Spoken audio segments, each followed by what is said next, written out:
ಇವತ್ತಿನ ವಿಡಿಯೋದಲ್ಲಿ ಮೊಟ್ಟೆನ ಬಳಸಿ ಸಖತ್ ಟೇಸ್ಟಿಯಾಗಿರುವಂತಹ ಡಿಫ್ರೆಂಟ್ ಆಗಿರುವಂತಹ ಒಂದು ರೆಸಿಪಿನ ಯಾವ ರೀತಿಯಾಗಿ ಮಾಡೋದು ಅಂತ ನೋಡೋಣ. ಒಂದು ಸಾರ್ತಿ ಈ ವಿಧಾನದಲ್ಲಿ ಮೊಟ್ಟೆನ ಮಾಡ್ಕೊಳ್ಳಿ, ಸಖತ್ ಟೇಸ್ಟಿಯಾಗಿರುತ್ತೆ ಅಂತಲೇ ಹೇಳ್ಬೋದು. ಇದನ್ನು ನೀವು ಚಪಾತಿ, ರೋಟಿ ಹಾಗೆಯೇ ವೆರೈಟಿ ಆಗಿರುವಂತಹ ರೈಸ್ ಜೊತೆಗೆಲ್ಲ ಸರ್ವ್ ಮಾಡ್ಕೋಬೋದು. ಸಖತ್ ಟೇಸ್ಟಿಯಾಗಿರುತ್ತೆ.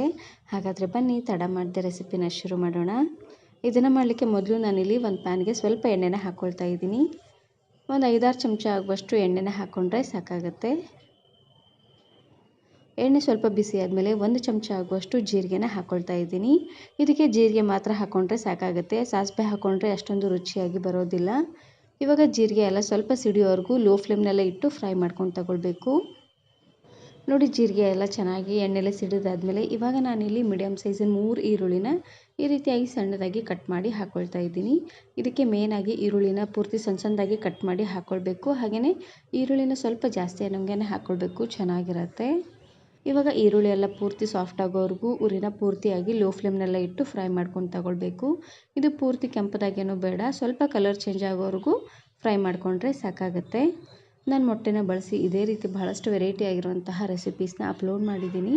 ವಿಡಿಯೋ ನೋಡಿಲ್ಲ ಅಂದರೆ ಈ ವಿಡಿಯೋ ಕೊನೆಯಲ್ಲಿ ಹಾಕಿರ್ತೀನಿ, ನೋಡಿ ಚೆಕ್ ಮಾಡಿ. ನೋಡಿ, ಈರುಳ್ಳಿ ಎಲ್ಲ ಪೂರ್ತಿ ಈ ರೀತಿಯಾಗಿ ಸಾಫ್ಟಾಗಿ ಚೆನ್ನಾಗಿ ಬೆಂದಾದಮೇಲೆ ಇವಾಗ ನಾನಿಲ್ಲಿ ಚೆನ್ನಾಗಿ ಹಣ್ಣಾಗಿರುವಂತಹ 1 ಟೊಮೆಟೊನ ಹಾಕ್ಕೊಳ್ತಾ ಇದ್ದೀನಿ. ಇದಕ್ಕೆ ಚೆನ್ನಾಗಿ ಹಣ್ಣಾಗಿರುವಂತಹ ಟೊಮೆಟೊನೇ ಹಾಕ್ಕೊಳ್ಳಿ, ಹುಳಿ ಅಂತೂ ತುಂಬಾ ಚೆನ್ನಾಗಿ ಬಿಟ್ಕೊಳ್ಳುತ್ತೆ. ಟೊಮೆಟೊ ಬೇಗ ಸಾಫ್ಟ್ ಆಗಲಿ ಅಂತ ರುಚಿಗೆ ತಕ್ಕಷ್ಟು ಉಪ್ಪು ಹಾಗೆಯೇ 1/4 ಚಮಚ ಆಗುವಷ್ಟು ಅರಿಶಿನ ಪುಡಿನ ಹಾಕ್ಕೊಂಡು ಬೇಯಿಸ್ಕೊಳ್ತಾ ಇದ್ದೀನಿ. ಉಪ್ಪು ಹಾಗೆಯೇ ಟೊಮೆಟೊನ ಹಾಕಿ ಬೇಯಿಸೋದ್ರಿಂದ ಟೊಮೆಟೊ ಬೇಗ ಸಾಫ್ಟ್ ಆಗುತ್ತೆ. ಇವಾಗ ಚೆನ್ನಾಗಿ ರೀತಿಯಾಗಿ ಮಿಕ್ಸ್ ಮಾಡಿಕೊಂಡು ಮೇಲ್ಗಡೆ ಮುಚ್ಚಳನ ಮುಚ್ಚಿ ಲೋ ಫ್ಲೇಮ್ನಲ್ಲೇ ಇಟ್ಟು ಸ್ವಲ್ಪ ಹೊತ್ತು ಬೇಯಿಸ್ಕೊಳ್ಬೇಕು. ಇವಾಗ ನಾನಿಲ್ಲಿ ಮೇಲ್ಗಡೆ ಮುಚ್ಚಳನ ಮುಚ್ಚಿ ಲೋ ಫ್ಲೇಮ್ನಲ್ಲೇ ಇಟ್ಟು ಬೇಯಿಸ್ಕೊಳ್ತಾ ಇದ್ದೀನಿ. ಇವಾಗ ನೋಡ್ತಾ ಇರ್ಬೋದು, ಟೊಮೆಟೊ ಎಲ್ಲ ಪೂರ್ತಿ ಸಾಫ್ಟಾಗಿ ಚೆನ್ನಾಗಿ ಬೆಂದಾಗಿದೆ. ಈ ರೀತಿಯಾಗಿ ಚೆನ್ನಾಗಿ ಇದನ್ನು ಬೇಯಿಸ್ಕೊಂಡು ತಗೊಳ್ಬೇಕು. ಇದಕ್ಕೆ 1 ಟೊಮೆಟೊ ಹಾಕ್ಕೊಂಡ್ರೆ ಸಾಕಾಗುತ್ತೆ. ಪೂರ್ತಿ 2 ಅಥವಾ 3 ಹಾಕ್ಕೊಂಡ್ರೆ ಜಾಸ್ತಿ ಹುಳಿ ಆಗಿಬಿಡುತ್ತೆ ನೋಡಿ. ಹಾಗಾಗಿ ಇವಾಗ ನಾನಿಲ್ಲಿ ಸ್ಮ್ಯಾಶರ್ನ ಸಹಾಯದಿಂದ ಈ ರೀತಿಯಾಗಿ ನೀಟಾಗಿ ಸ್ಮ್ಯಾಶ್ ಮಾಡ್ಕೊಳ್ತಾ ಇದ್ದೀನಿ. ಈ ರೀತಿಯಾಗಿ ಮಾಡೋದ್ರಿಂದ ಟೊಮೆಟೊ ಅಲ್ಲಿರುವಂಥ ಹುಳಿ ಎಲ್ಲ ಚೆನ್ನಾಗಿ ಬಿಟ್ಕೊಳ್ಳುತ್ತೆ. ಹಾಗಾಗಿ ಈ ರೀತಿಯಾಗಿ ಸಾಫ್ಟಾಗಿ ಸ್ಮ್ಯಾಶ್ ಮಾಡ್ಕೊಳ್ತಾ ಇದ್ದೀನಿ. ನೋಡಿ, ಈ ರೀತಿಯಾಗಿ ಸ್ಮ್ಯಾಶ್ ಮಾಡ್ಕೊಂಡಿದ್ದಾದಮೇಲೆ ಇವಾಗ ನಾನಿಲ್ಲಿ 1 ಚಮಚ ಆಗುವಷ್ಟು ಗರಂ ಮಸಾಲೆನ ಹಾಕ್ಕೊಳ್ತಾ ಇದ್ದೀನಿ. ಹಾಗೆಯೇ 2 ಚಮಚ ಆಗುವಷ್ಟು ಅಚ್ಚ ಖಾರದ ಪುಡಿ. ನಿಮಗೆ ಖಾರಕ್ಕೆ ಎಷ್ಟು ಖಾರ ಬೇಕೋ ಅಷ್ಟು ಖಾರನ ನೀವು ಇಲ್ಲಿ ಹಾಕ್ಕೊಳ್ಬೋದು. ಇದಕ್ಕೆ ಹಸಿಮೆಣಸಿನಕಾಯಿ ಚಟ್ನಿ ಹಾಕೋದಕ್ಕಿಂತ ಈ ರೀತಿಯಾಗಿ ಅಚ್ಚ ಖಾರದ ಪುಡಿನೇ ಹಾಕ್ಕೊಳ್ಳಿ, ಚೆನ್ನಾಗಿರುತ್ತೆ. ನೋಡಿ, ಖಾರ ಪುಡಿ ಹಾಗೆಯೇ ಗರಂ ಮಸಾಲನ ಹಾಕ್ಕೊಂಡು ಒಂದು ಸಾರ್ತಿ ಈ ರೀತಿಯಾಗಿ ಚೆನ್ನಾಗಿ ಇದನ್ನು ಮಿಕ್ಸ್ ಮಾಡ್ಕೊಂಡು ತಗೊಳ್ಳಿ. ಜಾಸ್ತಿ ಹೊತ್ತೇನು ಬಿಡೋ ಹಾಗಿಲ್ಲ, ಬಿಟ್ಟರೆ ಖಾರ ಪುಡಿ ಹಾಗೆಯೇ ಗರಂ ಮಸಾಲ ಎಲ್ಲ ಒತ್ತೋದಂಗೆ ಆಗಿಬಿಡುತ್ತೆ. ಹಾಗಾಗಿ ಈ ರೀತಿಯಾಗಿ ಸ್ವಲ್ಪ ಮಿಕ್ಸ್ ಮಾಡಿಕೊಂಡು ಸ್ವಲ್ಪ ನೀರನ್ನು ಹಾಕ್ಕೊಂಡು ಕುದಿಸ್ಕೊಳ್ತಾ ಇದ್ದೀನಿ.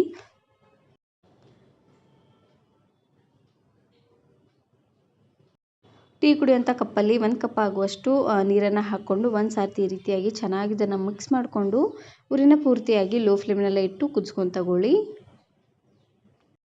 ನಾನಿಲ್ಲಿ ಒಂದು ಹೊತ್ತಿಗೆ ಇಬ್ಬರಿಗಾಗುವಷ್ಟು ಮಾಡಿ ತೋರಿಸ್ತಾ ಇದ್ದೀನಿ. ನೀವು ಸ್ವಲ್ಪ ಜಾಸ್ತಿ ಜನಕ್ಕೆ ಮಾಡ್ಕೊಳ್ಳೋ ಹಾಗಿದ್ರೆ ಎಲ್ಲ ಪದಾರ್ಥನ ಸ್ವಲ್ಪ ಜಾಸ್ತಿ ಅನ್ನೋಂಗೆ ಹಾಕ್ಕೊಳ್ಳಿ. ಇವಾಗ ನೋಡ್ತಾ ಇರ್ಬೋದು, ಚೆನ್ನಾಗಿ ಕುದಿ ಬರ್ತಾ ಇದೆ, ನೋಡ್ತಾ ಇದ್ದೀರಲ್ವ. ಈ ರೀತಿಯಾಗಿ ಚೆನ್ನಾಗಿದು ಕುದಿ ಬಂದಾದಮೇಲೆ ರುಚಿ ನೋಡಿ, ಉಪ್ಪೇನಾದರೂ ಕಡಿಮೆ ಅಂತ ಅನಿಸಿದ್ರೆ ಈ ಟೈಮಲ್ಲಿ ಇನ್ನು ಸ್ವಲ್ಪ ಉಪ್ಪನ್ನು ಹಾಕ್ಕೊಂಡು ಚೆನ್ನಾಗಿ ಇದನ್ನು ಕುದಿಸ್ಕೊಂಡು ಇವಾಗ ನಾನಿಲ್ಲಿ ಮೊಟ್ಟೆನ ಹಾಕ್ಕೊಳ್ತಾ ಇದ್ದೀನಿ. ಮೊಟ್ಟೆನ ಮೊದಲು ಒಡೆದು ಈ ರೀತಿಯಾಗಿ ಬೌಲಲ್ಲಿ ಹಾಕ್ಕೊಳ್ಳಿ. ಡೈರೆಕ್ಟಾಗಿ ಹಾಕ್ಕೊಂಡ್ರೆ ಇದ್ರ ಸಿಪ್ಪೆ ಎಲ್ಲ ಬಿಡುತ್ತೆ ನೋಡಿ. ಹಾಗಾಗಿ ಒಟ್ಟು ನಾನಿಲ್ಲಿ 2 ಮೊಟ್ಟೆನ ಒಡೆದು ಹಾಕ್ಕೊಳ್ತಾ ಇದ್ದೀನಿ.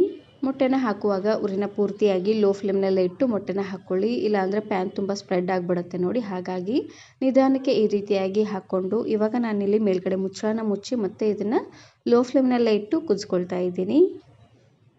ಇವಾಗ ನೋಡ್ತಾ ಇರ್ಬೋದು, ಒಂದು ಸೈಡೆಲ್ಲ ಮೊಟ್ಟೆ ಚೆನ್ನಾಗಿ ಬೆಂದಿರುತ್ತೆ, ನೋಡ್ತಾ ಇದ್ದೀರಲ್ವ. ಈ ರೀತಿಯಾಗಿ ಚೆನ್ನಾಗಿ ಬೆಂದಾದಮೇಲೆ ಮತ್ತೆ ಈ ರೀತಿಯಾಗಿ ಹೊಳಿಸಿ ಹಾಕ್ಕೊಳ್ತಾ ಇದ್ದೀನಿ.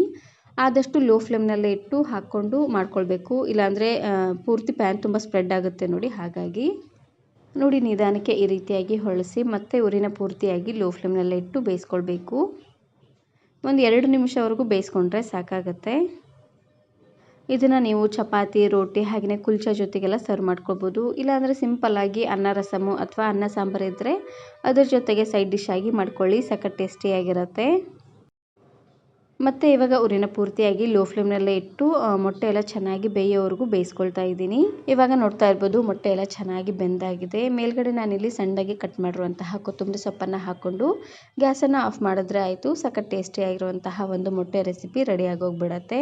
ಒಂದೇ ರೀತಿಯಾಗಿ ಮೊಟ್ಟೆ ಕರಿ ಹಾಗೆಯೇ ಮೊಟ್ಟೆ ಸಾಂಬಾರನ್ನು ಮಾಡಿ ತಿಂದು ಬೇಜಾರಾಗಿದ್ದರೆ ಈ ರೀತಿಯಾಗಿ ಮಾಡ್ಕೊಳ್ಳಿ, ಚೆನ್ನಾಗಿರುತ್ತೆ. ಈ ವಿಡಿಯೋ ಇಷ್ಟ ಆದರೆ ಈಗಲೇ ಒಂದು ಲೈಕ್ ಬಟನನ್ನು ಕ್ಲಿಕ್ ಮಾಡಿ, ಫ್ರೆಂಡ್ಸ್ ಆ್ಯಂಡ್ ಫ್ಯಾಮಿಲಿ ಜೊತೆಗೆ ಶೇರ್ ಮಾಡಿ.